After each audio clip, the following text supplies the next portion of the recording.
We now move to First Minister's questions. Question number 1, Joanne Lamont. Thank you, Presiding Officer. To ask the First Minister what engagements he has planned for the rest of the day. First Minister. Engagements to take forward the Government's programme for Scotland. Joanne Lamont. Thank you. In 2008, as part of the preparations for the Glasgow Airport rail link, 4 plots of land at 57 Clark Street, Paisley, were bought on behalf of the Scottish Government for £840,000. Can the First Minister tell me who the land was bought from, and can he also tell me who the land has subsequently been sold to and for what price? Minister. Well, if Joanne Lamont wants to write to me with these questions, I'll supply the answers. But can I just say to Joanne Lamont, as we heard yesterday, this Government's track record in taking forward transport projects in Scotland under the circumstances of the cutbacks in Westminster is a very considerable one indeed. But by all means, send in the questions and we'll supply the answers. Joanne Lamont. Well, there you go, and there's me thinking this was First Minister's questions, where the First Minister had the opportunity to show how much in control of his government he was. Let me help the First Minister. The land was bought in 2008 for £840,000 from a businessman, John McGlynn, then a donor to the Scottish Conservative Party. Since then, of course, Mr McGlynn has been on something of a political journey. Now he supports the Yes campaign. Since then, he's been appointed to the Scottish Government National Economic Forum. And since then, he has bought back the land from the Scottish Government for just £50,000 and made a profit of £790,000. Is there some connection here, or has Mr McGlynn just benefited from the First Minister's gross incompetence with public funds? First Minister. Well, as Joanne Lamont, you know, the ministers are not involved in property transactions with regard to transport projects or anything else. Maybe it was different when the Labour Party were in power, but certainly that's the way when the SNP is in power. I wasn't sure if from that question, which clearly Joanne Lamont had her answers all the time, so it wasn't really about listing information. But I wasn't clear whether it was an attack because somebody was a donor to the Conservative Party when the land was bought, or it was just an attack for no apparent reason against a Scottish business person. I mean, Order.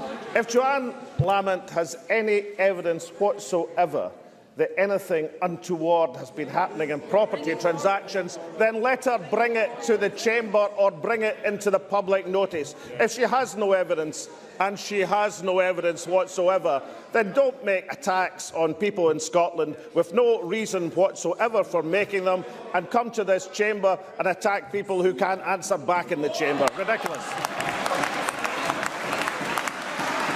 Joanne Lamont. Joanne Lamont. No one. I was expecting the First Minister to justify his actions, and he has absolutely failed to do so. The fact of the matter is, the land was bought by the Scottish Government, signed off by Scottish ministers for £840,000, sold for £50,000 when not obliged to do so, to kill a project John Swinney himself has said was desirable and which Transport Scotland is still at this very moment exploring.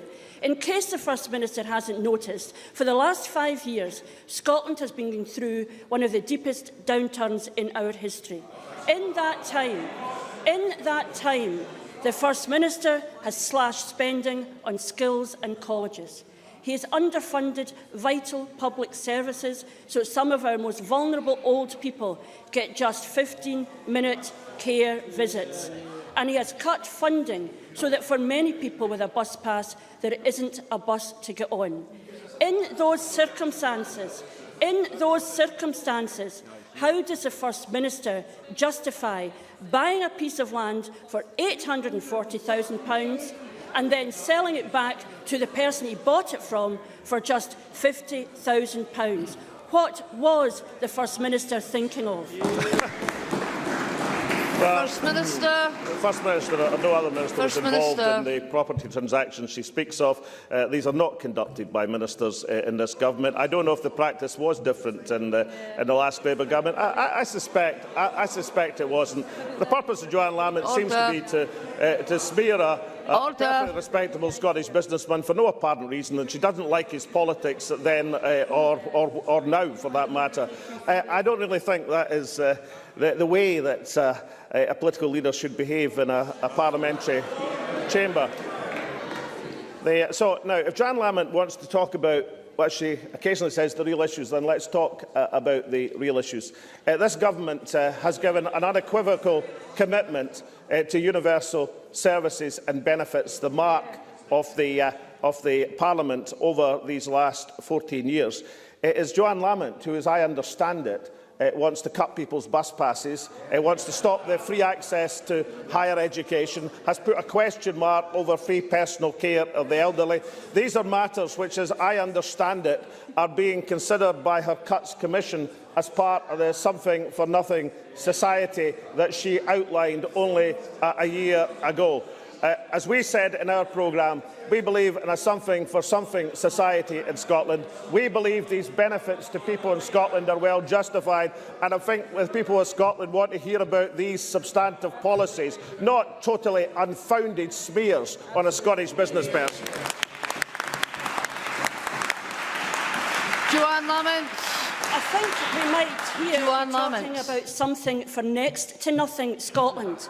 And I am not addressing the question of the businessman who benefits. I am asking the First Minister to take responsibility for what was done by his government. You are a government after all, and all this displacement activity we got here might make the First Minister feel better for just now to get him through the moment, but when he's done with that, he will still have to ask this serious question, because I don't think the First Minister, even at this stage, understands how serious this is. I am asking a simple question. How did we get in a situation where a piece of land was bought with taxpayers' money for the guts of £1 million and sold back to the same person a few years later for just a fraction of that? There are people watching this at home who are struggling to pay the bills or put food on the table.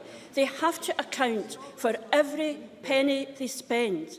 Can the First Minister explain to them either why it's got nothing to do with him or how he managed to buy a piece of land with their money for £840,000 and sold it for just 50? First Minister.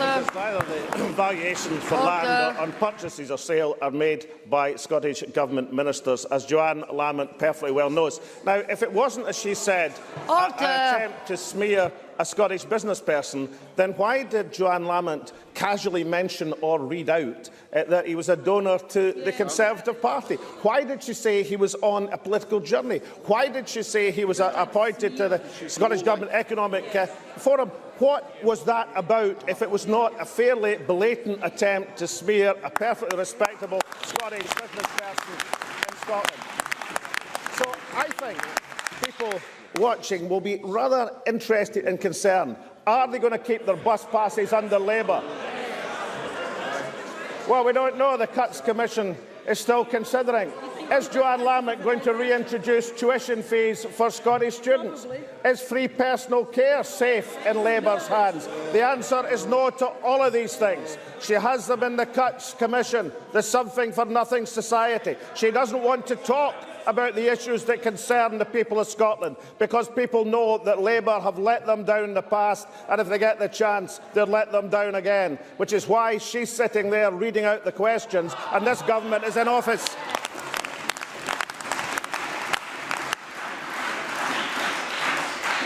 Question 2, Ruth Davidson. Thank you, Presiding Officer. To ask the First Minister when he'll next meet the Secretary of State for Scotland. First Minister. No plans, near future. Ruth Davidson. When the First Minister announced his flagship non-profit distribution model in 2010 for big building projects, he promised to invest £686 million this financial year. If you're flicking through your notes, it's page 173 of yesterday's draft budget. Last year, the government had to admit that actually they'd deliver less than half of that at £338 million. And that figure has been revised again. So can the First Minister tell the Chamber what the current estimate for MPD spending on building projects is for 2013-14?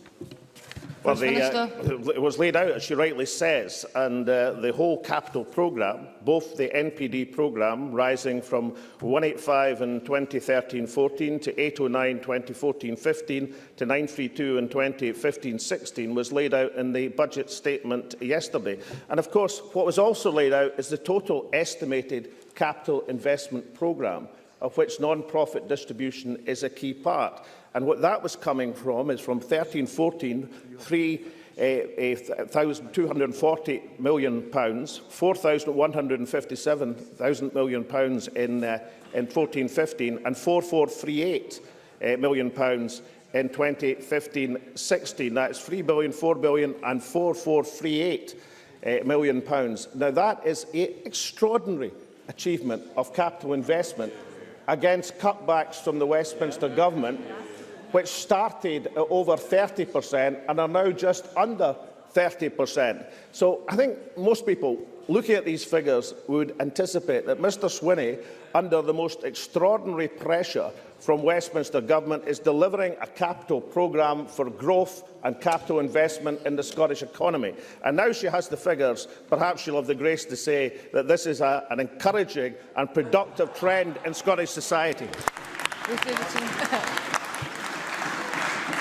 An extraordinary blizzard of figures, but not actually the one that I'd asked for. So let's look at that, shall we?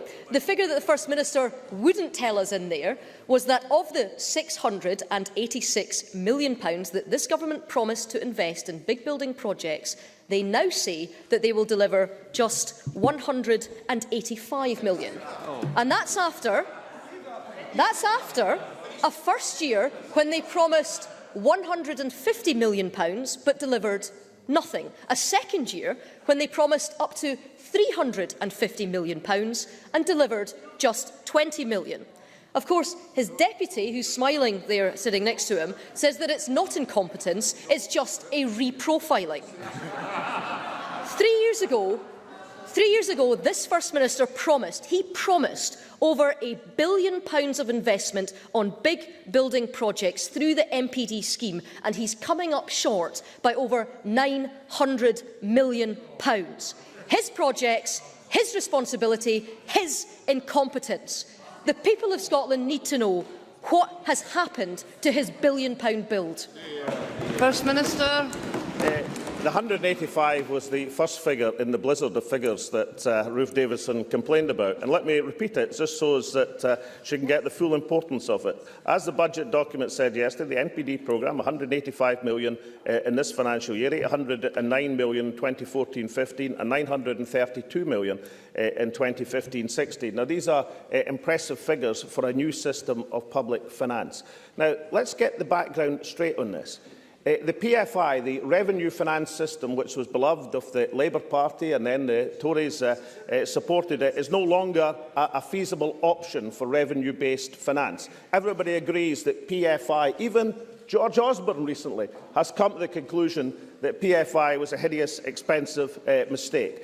Then, of course, there is the funding, the direct capital funding, so beloved of Mr Swinney and so beloved of me, because it enables you to accelerate capital spending, it enables you to deal with recession. That is the one that's been cut by just under 30% by the Westminster Government. That's a cut in capital allocations. So we brought forward a new system of funding, non-profit distribution, which has been demonstrated to provide value for money, which is building schools and colleges across this country at the present moment. And Ruth Davidson comes along and complains about the fact that this new generation of funding has been brought into practice. Because of it's been brought into practice, we now face in Scotland, against Westminster cutbacks, an expanding capital budget over the next 3 years. That will generate jobs, investment and prosperity in the Scottish economy. Liam MacArthur. Thank you, Presiding Officer. Orkney's internal ferry fleet provides a lifeline to some of our most fragile communities, but it urgently needs replacing. Apparently, however, discussions on funding the replacement programme have broken down, with the chair of Orkney Islands Council's Infrastructure Committee claiming today that the government has, quote, closed the door in our face. With Orkney set to be the only area where ferry services have actually been cut, does the First Minister understand why his government has been accused by Orkney Islands Council this morning of treating my constituents with contempt? And will he now instruct his Minister and Transport officials to get back round the table and agree a practical way forward so that those living in the inner and outer isles in my constituency are not held to ransom by his government's stubbornness? First Minister. Well, the premise of the question is not correct. With these discussions, and Nicola Sturgeon would be delighted to meet the constituency MSP. The Government's investment programme in ferry services is a very, very considerable one indeed, and I encourage him to have that meeting as we take forward these discussions. Neil Findlay.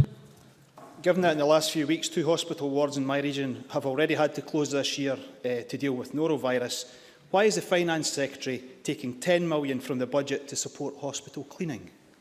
First Minister. Well, I think the member would do well to look at the achievements in the reduction of hospital-acquired infections over the last few years, which have dropped by dramatic sense in terms of the recorded figures. Some of that, of course, has been done by our decision to stop the privatisation and contracting out of cleaning services to the National Health Service. I know they wouldn't have been supported by Neil Findlay. Unfortunately, they were pursued by the Labour-Liberal administration in this place. And thanks to that and the other measures through the Patient Safety Programme, we are now in a considerably better position with regard to norovirus and other hospital-acquired infections than we've been previously. But of course, we have to be extremely vigilant, and you can be absolutely assured that Alec Neil's Health Secretary will do exactly that. Question 3, Willie Rennie. To ask the First Minister what issues will be discussed at the next meeting of the Cabinet. First Minister. Issues of importance to the people of Scotland. Willie Rennie.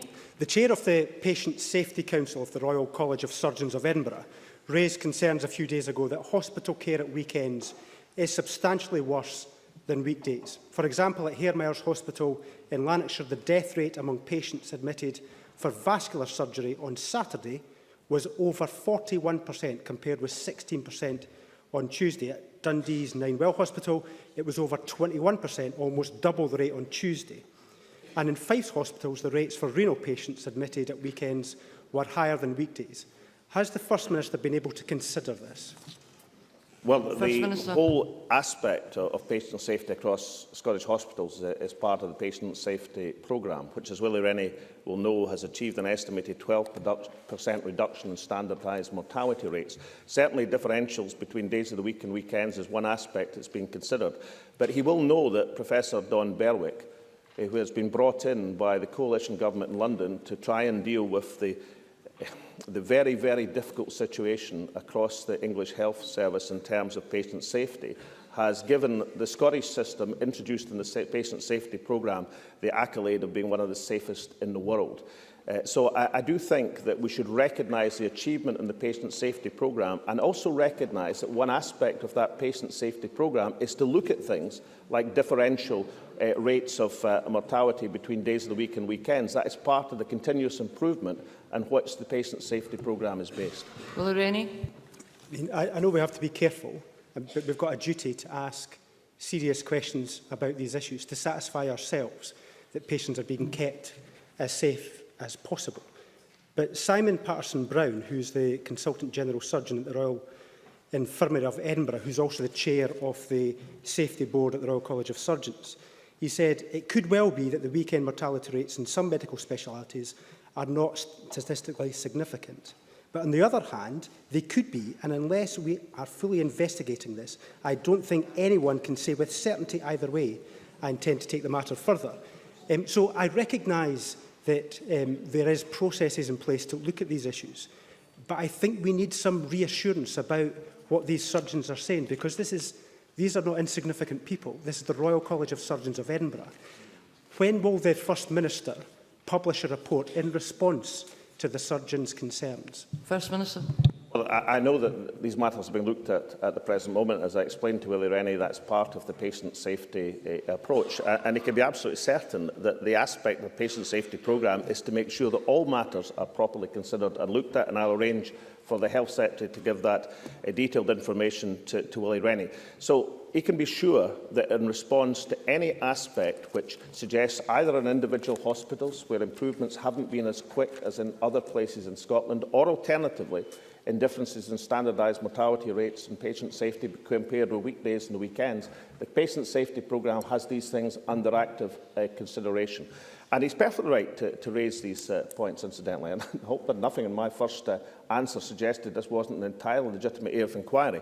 But what I would expect is that Willie Rennie, when he looks at the achievements of the patient safety programme, he looks at the fact that I think 9 out of the 10 recommendations that the Berwick review suggested to try and address some of these questions in hospitals across England, that 9 out of 10 of these recommendations are already in place in Scotland because of that patient safety programme, then he will give genuine credit to the efforts of those in the health service. And it's not just the administrators at the top of the health service, but the nurses, doctors, the consultants, the workers throughout the health service who have brought that impressive improvement in standardised mortality rates through in Scottish hospitals and the Scottish Health Service. So, yes, ask the questions of worrying statistics and opinions of reputable doctors. Yes, absolutely.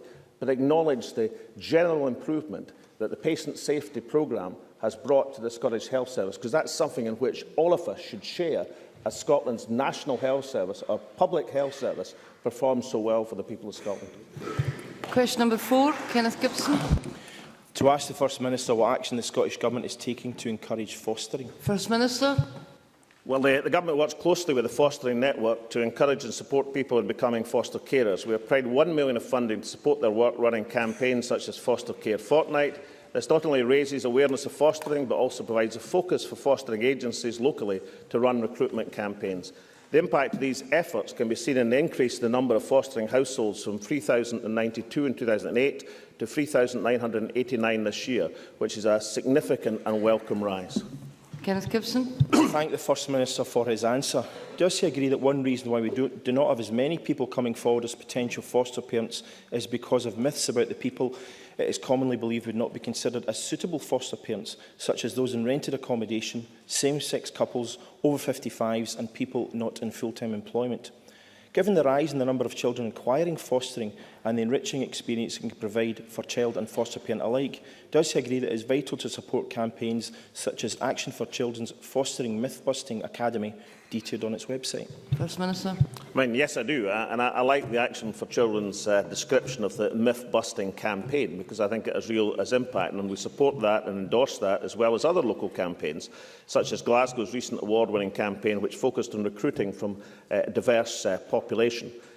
Foster carers offer vulnerable people a safe, caring and stable home. We should do all that we can to encourage more people into fostering, and I hope that this particular campaign will see an even larger rise in fostering households next year. Jane Baxter. Thank you, Presiding Officer. Given that local authorities in Scotland are using social work funds to pay external providers to foster children due to a lack of potential foster parents coming forward, can the First Minister give an assurance that the Scottish Government will address the funding crisis facing councils' spending in this area? First Minister. Well, I think the best methods that we can do is to make sure we see a continuing increase in the number of fostering households come forward. That seems the best possible action.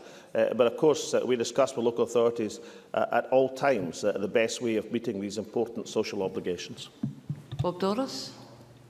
Presiding Officer, kinship carers do a tremendous job supporting some of our most vulnerable children. Can I ask the First Minister what progress is being made to better support them, including moving towards parity of support with foster carers? Well, it's abundantly clear that the benefit system is failing kinship carers. That's why, of course, we legislated to recognise kinship care for the very first time, and we backed that with significant funding for local authorities to support carers.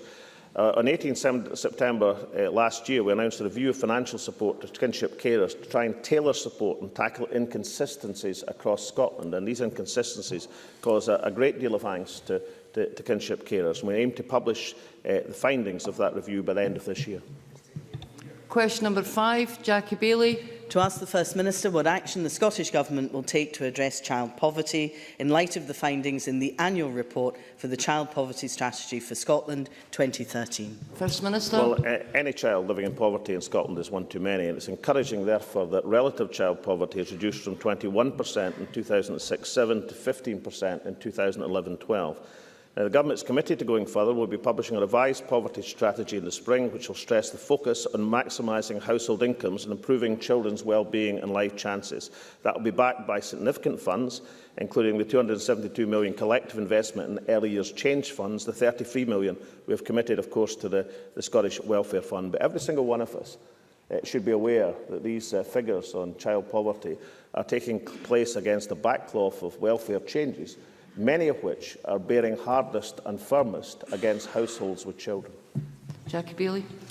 Can I agree with much of what the First Minister has said, but the Child Poverty Report tells us that the progress made by Labour in slashing child poverty has now stalled, and I think we all agree that more needs to be done. Does the First Minister therefore agree with the words of John Dickey of the Child Poverty Action Group when he said, "It is absolutely critical that government in Scotland moves beyond describing existing policies and sets out how actions that can be shown to reduce child poverty are ratcheted up and rolled out across the whole country"? What new action will the First Minister and his government take now to tackle child poverty?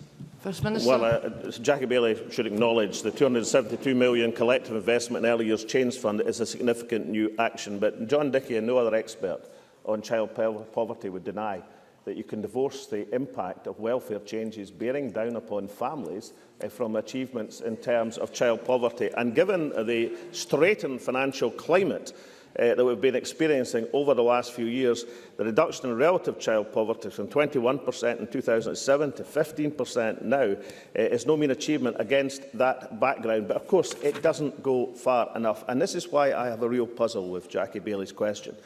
She's aware, she must be aware, that if you consider things like the children's child tax credit, working tax credit, the analysis of these welfare changes showed that 88% of the reduction, which the average, I think, was £700 per family, 88% bore down on families with children.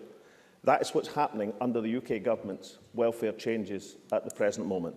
And therefore, I find it incomprehensible when Jackie Bailey was in Newsnight on the 3rd of September that she managed to make the statement, you're not saying, she said, that you cannot develop a social security system in Scotland.